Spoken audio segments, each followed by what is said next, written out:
the title of 2H is independent events, which have kind of already shown up before because there are some independent event related questions in 2F, but that concept, like, it's more focused on that in this section.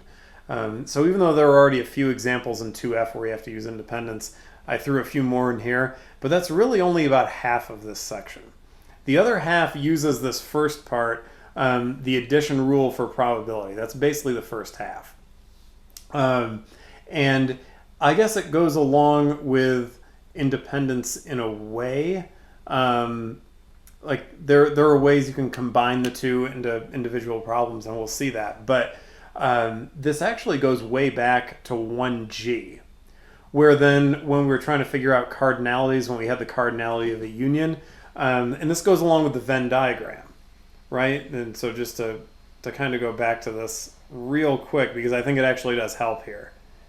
So if we had a Venn diagram where, like, this is A and this is B, then in order to get the cardinality, you would count everything in A, you count everything in B, you add those together, but you got to subtract off the intersection. And the reason you have to subtract off the intersection is to make sure it doesn't get counted twice, because that's part of A and it's part of B. So if you just do this part right here, these first two, you're going to end up counting the intersection twice. So you got to subtract it off so that way it's only counted once. And then if you look at the addition rule for probability, you go, that's the exact same thing. It just has p's instead of little n's. And that's what I want you to see, basically, is that it's the exact same concept. It's just related to probability instead of counts. So if you want to think of it as it's more like a proportion instead of a count, but it's still kind of the Venn diagram, yeah, that's exactly what's going on. So yeah, if you want the probability of a union, you would add up the probabilities of the individual events, but then you have to subtract out the probability of the intersection, so it's not counted twice. It ends up being the exact same concept. And that's why I threw this old thing in here. All right, so then with these examples, basically you just have to watch out for what the intersections are, right? Because a lot of just getting the probabilities of the individual events, like the probability of A and probability of B parts that you add together, that's usually not too bad. It's just you got to keep in the back of your mind, like, there might be some overlap here. And there are a lot of card-related questions in this section in the homework, so I tried to emulate that here a little bit. So if a card's drawn randomly from a standard deck, then what's the probability of drawing a heart or a 2?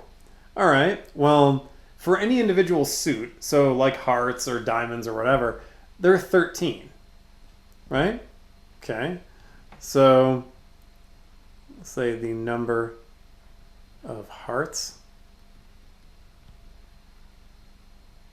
in a deck is 13, which would mean that the probability, I guess you could write it as the probability of drawing a card in the suit of hearts, but I'm just going to write that shorthand as probability of hearts would then be 13 out of 52, right? You got 13 hearts, 52 total cards in the deck, so 13 out of 52, and yes, that reduces to 1/4, but I'm not going to do that. The reason I'm not going to reduce the fraction is I'm trying to think ahead a little bit, and I'm going, wait a minute. We've got to get the probability of a union because it's a heart or a 2, right? And that or means union. So if we're going to have to do that, we got to add and subtract. So we got to add and subtract fractions. We're going to have to get a common denominator anyway. So I'm just going to leave everything with a denominator of 52 at first, because then that way we can add and subtract the fractions really fast later, because we're already going to have a common denominator. And then from there, if it's a fraction that we can reduce, we'll just reduce it then. I think that's better. You can reduce it now if you want to, but then you probably have to undo it later. So I'm trying to avoid that situation. And then I guess the number of 2's. So the number of 2's in a deck is 4, right? Because there's a 2 in every suit. So, right, you got a 2 of spades, a 2 of clubs, a 2 of hearts, a 2 of diamonds. So that means that the probability of a 2 is 4 out of 52. Again, could reduce that to 1/13, but I'm not gonna. And then the other thing is it possible to get both of those things at once? Sure. You could get the 2 of hearts, right? That's a 2. It's a heart. So that's our intersection, right? Because that's where both events happen at the same time. So for the 2 of hearts, there's only one of them, right?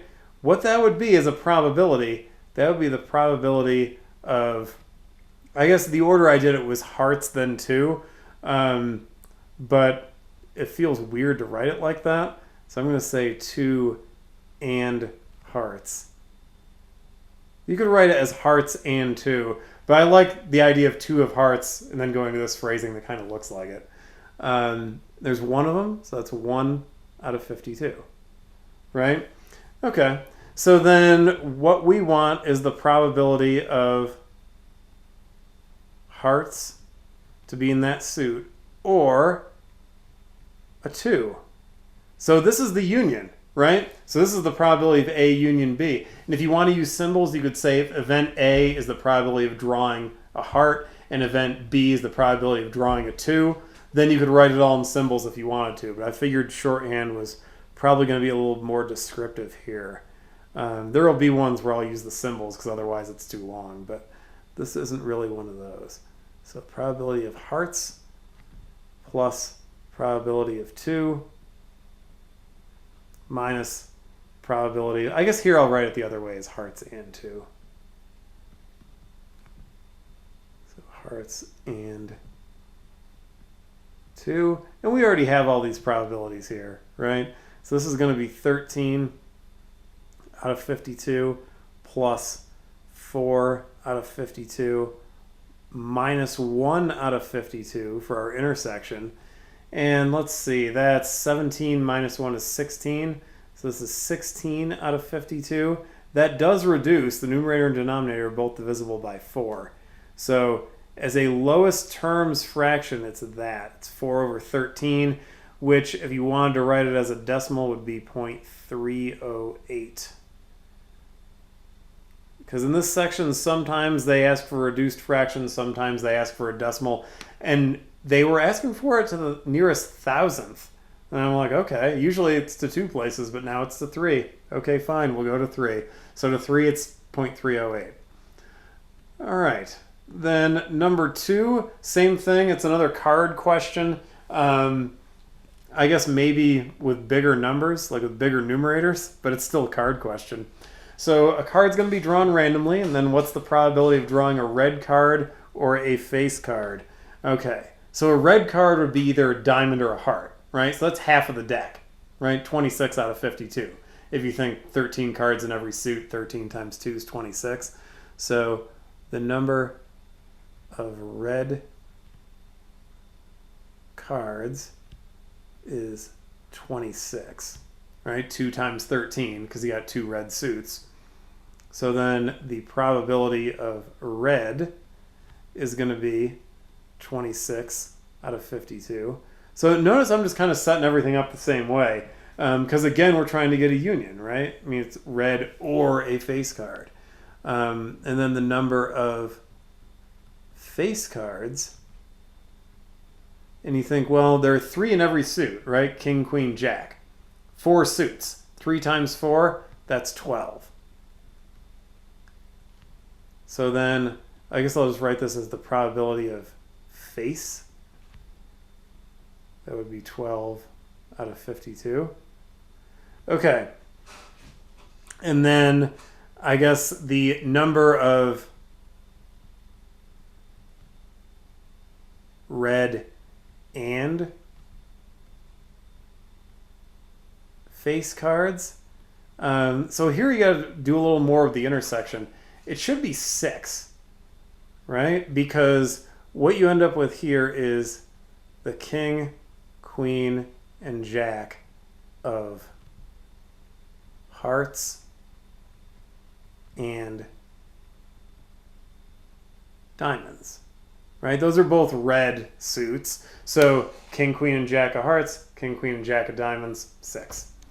So then that would mean that the probability of red and face, the intersection, right? The and would be the intersection. That's going to be 6 out of 52. All right. So then we should be able to get the union now, right? So the thing we're really after would be the probability of red or face, which would be the probability of red plus the probability of face minus the probability of the intersection, so minus the probability of red and face. And let's see, then we've got 26 out of 52 plus 12 out of 52 minus 6 out of 52. Okay, 26 plus 12 is 38, minus 6 is 32. So that's 32 out of 52. Again, both numerator and denominator divisible by 4. This will be 8 out of 13, which is 615, because 5 out of 13 is 385. There we go. All right, so number 2 is not all that different from number 1, right? It's with cards, but you get bigger numbers. There's more to do with the intersection. So I figured number 2 is like kind of like a half step up from number 1. And number 3, it's another card one, and then I think we'll give the cards a break. But with number 3, there's something that I wanted to have happen, and it was easier to engineer it with the cards. So that's why we got another card one here. So if a card's drawn randomly from the standard deck again, what's the probability of drawing a black card or the Jack of Diamonds? And the thing that's going to be different is what happens with the intersection. Because kind of tough to do both of these things at once. But we'll see, right? We'll see what goes on. So the number of black cards, what's 26, right? Same as the number of red cards because you got 2 black suits. So the number of black cards is 26. So that means that the probability of drawing a black card is 26 out of 52. And again, we're going to end up adding and subtracting, so keep that denominator. And then the Jack of Diamonds, that's one thing, right? So the Jack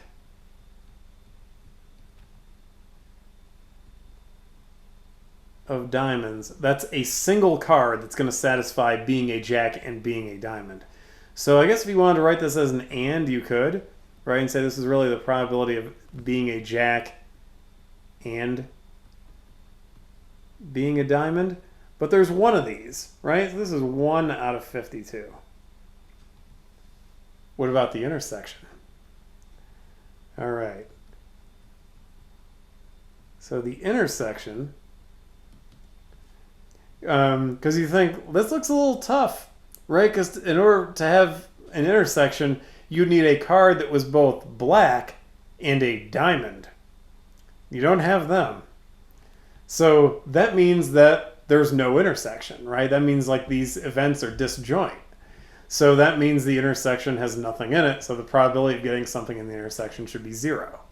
And that's exactly what we're going to end up with. So this, I guess, would be the probability of black and I guess I should put this in brackets or something just to illustrate that that was the other event. So Jack and Diamond. Well, it's 0, right? So 0 out of 52. The thing that's the problem is this and this, right? Diamonds are red. They're not black. So you can't have both of those things happen at the same time. And it's okay to have the intersection probability be 0. That's what happens when you have disjoint events, and they occur, right? Not all the time, but they happen. So that was the thing that I wanted to make have happen in number 3, is to have disjoint events where the probability of the intersection is 0. So then I guess really what we're looking for is the probability of black or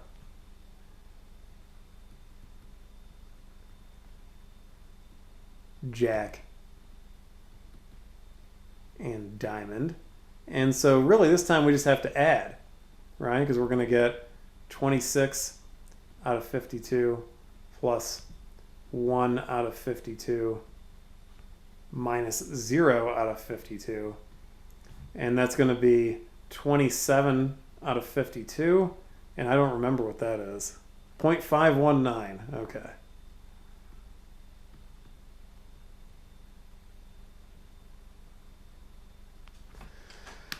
All right. So this one, and yeah, for once the fraction doesn't reduce either. Because 52 is not divisible by 3, right? And that's the only prime factor of 27. So, all right, well, we got one where we had disjoint events. You still basically do the same stuff, but I guess if you saw it right away, you could go, oh, these are disjoint events. So I just have to get the two individual probabilities and add them together. Because if there's nothing in the intersection, its probability is 0, so I'm going to end up subtracting out of 0. So, yeah, if you can see it right away, I guess then you could just be like, I need that, and I need that, and I need to add them together. Since there's no way to get a diamond that's also a black card. All right, then number 4 is a little bit different. Not too crazy, but it's a little bit different. So the probability that an American industry will locate in Munich is 0.7. Probability that it'll locate in Brussels is 0.4. And then the probability that it'll locate in one or the other or both is 0.8. That's the union, right? The one or the other or both. So then what's the probability that it'll locate in both? So that's Munich and Brussels. So really A is the intersection. And then neither, there are a couple of ways that you could do that. I would just do it with a complement, but that right there, that is the intersection. So the one thing that's a little bit different here is we're going to know what the probability of the union is, but then we're going to have to solve for the probability of the intersection. It's just that the algebra is, I mean, it's a little bit less direct, but it's not too crazy. So I guess I'm just going to call my events M and B, so I don't have to write as much. So if M is locate in Munich, and then B is locate in Brussels, then what we know so far, we know the probability of M is 0.7. We know the probability of B is 0.4. And we know the probability of M union B, because that's what one or the other or both is, right? That's the union. So that's going to be 0.8. So what we're asked for in A, at least symbolically, would be the probability of the intersection, right? M intersect B. Okay.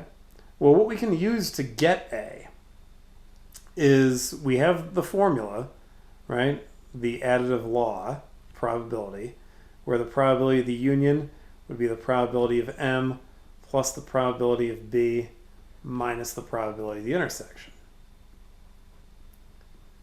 And we have everything else except for the probability of the intersection right up here.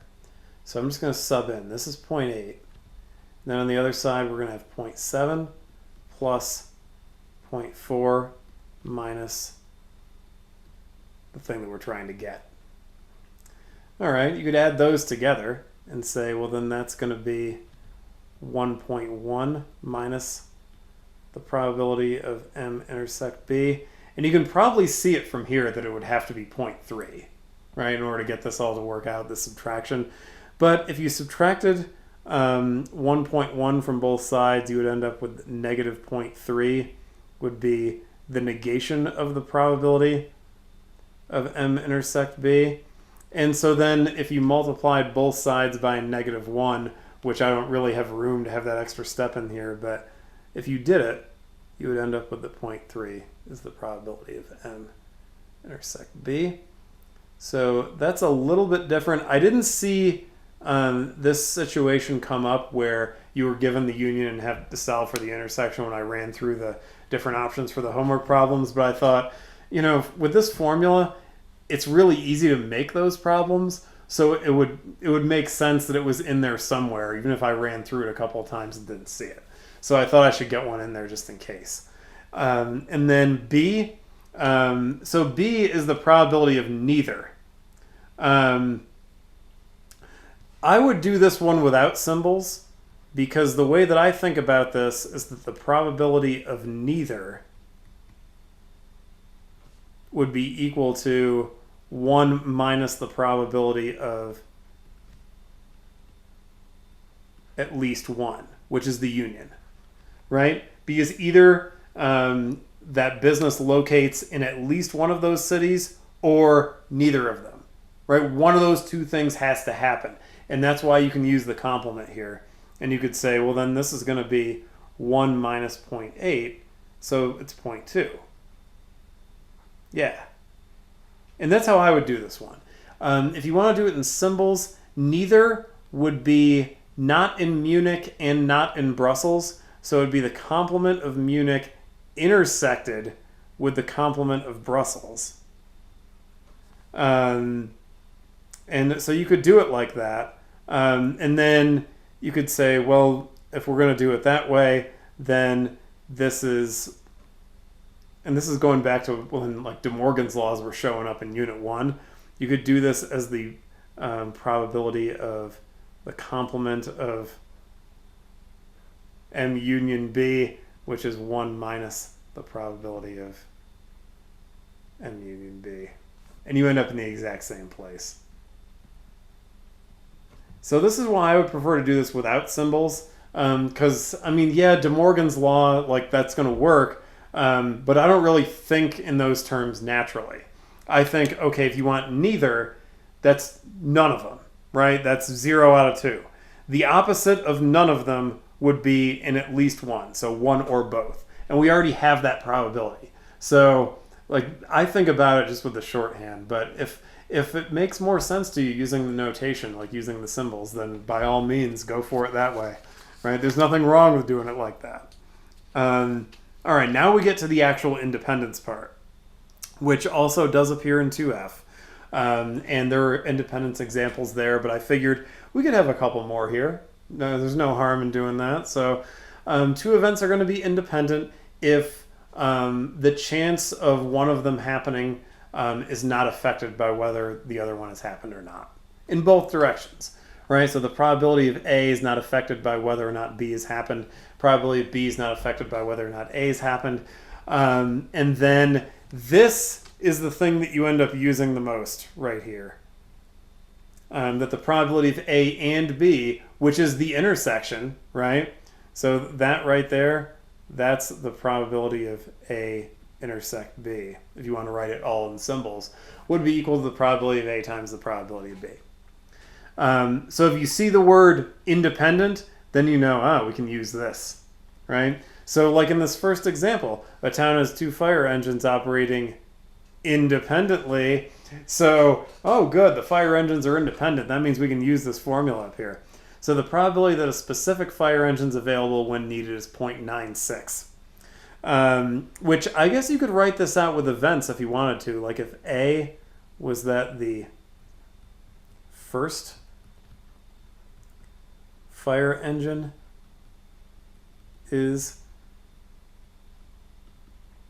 available, and then B is that the second fire engine is available.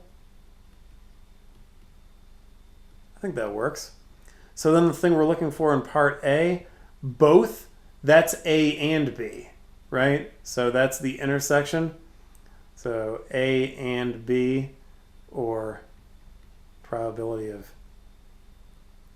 A intersect B, to write it all in symbols. Because of the independence, you can do this and say this is equal to the probability of A times the probability of B. So right there, that equal sign is because it said that they're independent, right? You generally can't do this. So you can't do it all the time. You can only do it when you know the events are independent, but it said that right there in the first sentence. So we know it, so we can do it. And then for each fire engine, the probability that it's available is 0.96. Okay, well, then isn't this just going to be 0.96 times another 0.96? Right? One for each fire engine. and what you get is 92 something, 0.9216. Okay. So 0.9216, that's the probability that they're both available. Now what about neither? So neither would be A is not available and B is not available. So you can think about this with complements if you want, where then this would end up being, I can't draw for some reason. Can now. If you want to think about it with complements, it would be A complement and B complement, right? First unavailable and second unavailable, which we could phrase as the probability of A complement intersect B complement. And this looks like a thing where you could use a De Morgan's law. You can, but because of independence, this is just another intersection with independent events, right? Because whether or not fire engine number 1 is available, that has no bearing on if fire engine number 2 is available and vice versa.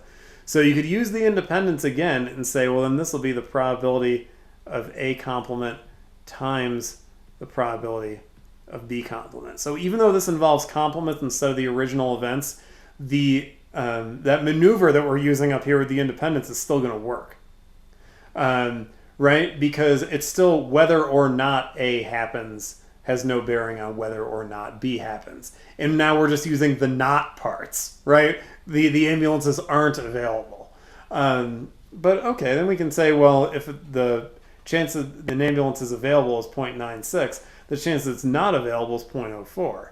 So you'd have a 0.04 for each ambulance. So 0.04 times another 0.04 would be 0.0016. So the chance that neither of them are available is really low. All right. Part C, what's the probability that at least one is available? There are a couple of ways you could do this one. You could do it directly or you could do it indirectly. Because you could say, well, we just figured out the probability of neither, right? And I would probably capitalize on that because we were just thinking about it to go, well, then wouldn't the probability of, I'm just going to write this one in shorthand, but the probability of at least one be 1 minus the probability of neither? Because it would have to be the case that either neither are available or at least one of them is. So then you could just do this as 1 minus 0.0016, which is oops, I forgot a 0.9984. So yeah, you could do it like that. Or you could do this one directly because at least one is a union. So you could say, well, the probability of at least one is going to be the probability of A union B. And so now we're going back to what we were doing in the last couple of pages. Probability of A plus the probability of B minus the probability of the intersection. So you could do it this way with the additive law too. You'll get the same answer. Because what you'll get here is, let's see, you're going to have a 0.96 plus another 0.96 minus the probability of the intersection, which is actually part A. Right? We already figured that out, that this was 0.9216, and you'll get 0.9984. The first way is faster by a little bit, but they're both going to work. So whichever one you see right away, go down that path. They lead to the same place. And then D, what's the probability that exactly one is available? Okay, well, there are a couple of different ways to handle this one. You could say, well, actually I could think of at least 3 ways to do this. What I would do, at least the first thing I would be thinking of, the probability of exactly one, I would say, well, like for the at least one, that means either one is available or both are available, right? There's nothing beyond that. There are only 2 ambulances, so you can't have more than 2 available. So I would say that this should logically be the probability of at least one minus the probability of both. And then you could say, well, then we already know these. So this would be 0.9984 minus 0.9216, which is 0.0768. And that is the right answer. That's one way to think about it. Another way to think about it would be if you said, or if you thought the probability of exactly 0 available plus the probability of exactly 1 plus the probability of exactly, so exactly 2, that would have to add up to 1, right? Because one of these has to occur. So you could think about it that way, and we already have exactly 0, that's part B. We already have exactly 2, that's both, so that's part A. And yeah, if you solved for exactly 1, you'll get the same thing. Or the way to do it directly is kind of long. So this would be a third way of doing it, where you could say, what if you just kind of exhausted the ways that you could get exactly 1? So like the first was available, but the second's not, or that the first is not available, but the second is. You could do it like that. And you could do that as the probability of, I guess it would be A intersect B complement plus the probability of A complement intersect B. And if you I guess use independence first and then add these together. So like if you used independence, you'd have the probability of A times the probability of B complement plus the probability of A complement times the probability of B. This will also work. What you'll end up with if you do it this way is that you'll get like a 0.0384 and another 0.0384. When you add those together, you get the 0.0768. So there are a few different ways to think about this, because the part D here, like that's the tougher part. But there are a few different ways to do it. Like I said, my natural reflex is the first one. To say, like, for exactly 1, if you go, well, we already know what at least 1 is. And the only thing above 1 would be 2. We know what that is. So if I just take the difference, that should give me exactly 1. And that works. And that's the shortest way to do it, too. But you could do it like this, where you could say, exactly 0, exactly 1, exactly 2, have everything like nice and itemized out, and say we already know what 2 of those probabilities are. We could sub in and solve. Or if you want to just exhaust the possible ways you could have exactly 1, where it's either first but not the second, or second but not the first. Add those probabilities together, you'll get the same answer. Whichever way you do it out of those 3. Okay, let's see. Then 6. Okay, there was something that was kind of like this in the homework, where you had to kind of piece together the individual probabilities first. But it wasn't anything that was like too crazy, but you did have to piece them together. And that's what happens with number 6. So, one overnight case contains 2 bottles of aspirin, 3 bottles of thyroid tablets. Tote bag has 3 bottles of aspirin, 2 bottles of thyroid tablets, 1 bottle of laxatives.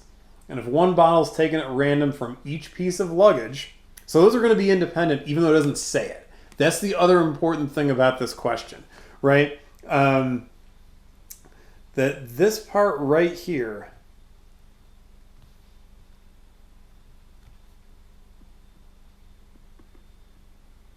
independent,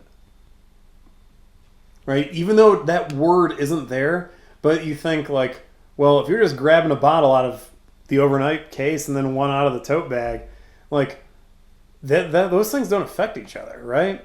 Like, I guess if you're doing the case first, it's like if you pull a bottle of aspirin out of the overnight case, that has no bearing on what you're going to pull out of the tote bag, right? Like, it's 2 totally different sets of bottles. Like, one's in the case, one's in the tote bag, right? You just grab 1 out of each. Those are independent. So we do get to use independence here. And then I guess I was thinking if C is that the bottle from the I'm missing a letter, I'm missing an N, overnight case contains thyroid tablets. And then if B, I guess for tote bag, would be bottle from tote bag contains thyroid tablets. Then we have to get the probability of C and the probability of B. And I guess you could do this in shorthand too. You could be like probability of case, probability of tote bag, or something like that. But for the overnight case, 2 bottles of aspirin, 3 bottles of thyroid tablets. So the probability of getting thyroid tablets out of C, there are 3 bottles of thyroid tablets out of 5 bottles total, right? Because we have 3 plus 2. And that's actually probably worth me writing like that. Right, so 3 over 2 plus 3, like 2 for the aspirin. So then that's 3/5, right? And then the probability of B. So in the tote bag, let's see, there are 2 bottles of thyroid tablets. But let's see, other than that, we got 3 aspirin, then 2 thyroid tablets, 1 laxatives. So that's going to be 2 over 6, which would reduce to 1/3. Okay, so then for A, probability of both, that's going to be an intersection, right? Probability of C intersect B, but these are independent, so that's helpful, right? Because then we can say this is the probability of C times the probability of B, right? Because there's the independence right there that we can do that. So I'll just stick that in. I think I have enough space to do this. So there's the independence, and then this will be 3/5 times 1/3, and 3's are going to cancel, so this is just going to be 1/5. Or 0.2, but if it's going to be a 1/5, the homework's going to ask for the fraction, because that fraction's pretty easy to write. And then B, B is neither. Okay. So B is the probability of neither. So that means that whatever you pull out of the overnight case is not thyroid tablets, but I guess it means that it's aspirin. But then out of the tote bag, I guess I would just say not thyroid tablets. So then you could write this one as an intersection as well. So probability of C complement and B complement. So no thyroid tablets out of the case and no thyroid tablets out of the bag. So then this would be the probability of C complement times the probability of B complement. Oh, good thing I wrote independent underneath, because then I can just do this. Right? That's where I'm using it there. All right. So got out of a little bit of work. Not having to write independent again. All right, well, let's see. The probability of C complement. If the probability of C is 3/5, probability of C complement is 2/5. And then if the probability of B is 1/3, the probability of B complement is 2/3, right? 1 minus 1/3 would be the 2/3. And then here, 1 minus 3/5 would be the 2/5. And if we multiply those fractions together, that's 4 over 15. Which I guess here, it's 0.267, if you want that one as a decimal. All right. I think that takes care of that one. So I just wanted to have one in there where you did have to put the probabilities of the individual events together just a little bit. And here we did, right? We had to just kind of add up the denominators, but we did have to do that. Then number 7, a bank has 2 emergency sources of power. Probability of 0.95 that source 1 will operate during a power failure. Probability of 0.8 that source 2 will operate during a power failure. And then if we assume they're independent, right, there's the important word right there. So we know that we can make that assumption. Then we're going to determine the following probabilities. So A is the probability of both. And I guess I'm just going to write this one in shorthand. So for A, probability of both, then that would mean that it's the probability of source 1 and source 2 are operational. I'm just going to write it this way as source 1 and source 2. But then, because of independence, we can say that that would be the probability of source 1 multiplied by the probability of source 2. And we know what those are, right? Probability that source 1 is operational is 0.95, and the probability that source 2 is operational is 0.8. And if you multiply those together, you get 0.76. And then B, the probability that the bank doesn't lose power, which means that one source or the other source or both stay operational. That's a union, right? One or the other or both, or an at least one. And that's the phrase that I always think of as being union, right? The probability that at least one is operational. Okay. Well, this actually ties back to the first half of this section because this is a union, right? Because then this is the probability of source 1, that C doesn't look so good, source 1 or source 2. And then using that additive law, this will be the probability of source 1 plus the probability of source 2, and then minus the probability of source 1 and source 2. I don't have enough room to write that, so I'm just going to write it as both like we did in part A, because that's what this is, right? The intersection, that's what we just got in part A. So, all right, then this will be 0.95 plus 0.8 minus 0.76, and if you add and then subtract, what you will get is 0.99. So that would be the probability that at least one is operational, so then the bank itself will not lose power. All right, I think that would cover everything in the last section of Unit 2 about independence. And a lot of this independent stuff, like the back half of the section, I know it shows up in 2F as well, but I figured it was worth throwing a refresher in here, right? No reason not to.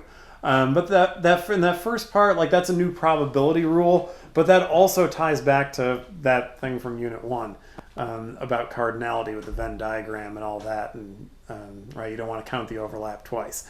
So I think that would cover everything that would show up in 2H.